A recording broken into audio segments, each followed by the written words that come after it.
शेतकरी बंधूंनो नमस्कार। मी परमेश्वर म्हटलाने सर्वांचं स्वागत करतो आजच्या नवीन व्हिडिओमध्ये।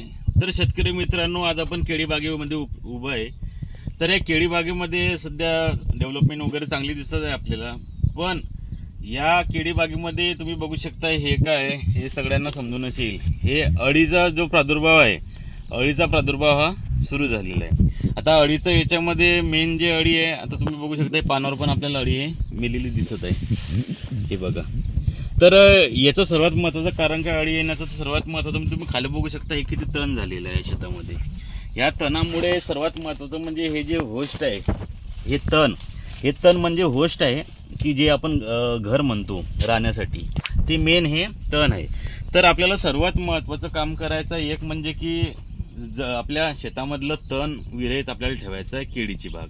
आता याच्यामध्ये आपण मागे पण सांगितलं, एक तर तुम्ही तणनाशकाचा वापर करू शकता किंवा मग तुम्ही जे आहे निंदण करू शकता। निंदण जर केलं तर आपल्याला खर्च जास्त लागेल, पण तणनाशक जर मारलं तर जसं आपण ग्लुफोसिनेट हा घटक मारला होता, पण त्याच्यामध्ये पण काय फायदा आहे काय नाही हे आपण या पुढच्या व्हिडिओमध्ये सांगणार आहे, कारण आपण तणनाशक मारलेलं होतं त्याच्याबद्दल पण आपण माहिती सांगणार आहे।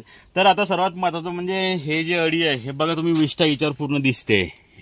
तर हे जे पोंगा आहे, हा पोंगा खाल्ल्यानंतर जरी मोठं झालं पान तरी बघा ह्या इथं पण अळीचा अटॅक होता, तर हे पूर्ण हे पान तुम्हाला छिद्र छिद्र छिद्र छिद्र हे दिसत आहे पानावरती। ह्या पण पानावरती तुम्ही बघू शकता, हे आधीचे पान आहेत तरी याच्यावरती आपल्याला हे छिद्र छिद्र हे दिसत आहे, कारण एकदा अळीनं जर समजा पान खाल्लं, पोंगा खाल्ला, तर आपल्याला ते शेवटपर्यंत असंच दिसणार आहे। तर शेतकरी मित्रांनो, आपल्याला अळीसाठी मेन म्हणजे एक तर तुम्ही इमॅनिट घेऊ शकता। इमॅनिट म्हणजे इमॅनिट काय आहे तर एक इमामॅक्टिन बेंझोइट 5% आहे। त्यानंतर दुसरं एक जर चांगला जर औषध म्हटलं तर इमॅनिट प्रोफॉस आहे, प्रोफेनफॉस आणि इमामॅक्टिन बेंझोइट दोघांचं कॉम्बिनेशन आहे। कोणत्याही प्रकारची जर अळी असली तरी त्याला ते कंट्रोल करणार आहे।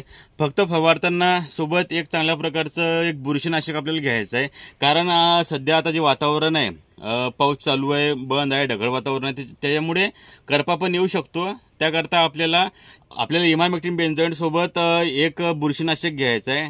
तर आपल्याला बुरशीनाशकमध्ये एक अजॅक्टोस्टोबिन आणि डायपेनकोनाझोल कॉम्बिनेशन असणारं बुरशीनाशक घ्यायचं आहे, म्हणजे जे की आंतरप्रवाही पण आहे आणि स्पर्शजन्य पण आहे। आपल्या बागेमध्ये जर करपा आला असेल तर करप्याला पण थांबवेल आणि जो येणारा करपा आहे त्याला पण येऊ देणार नाही। धन्यवाद।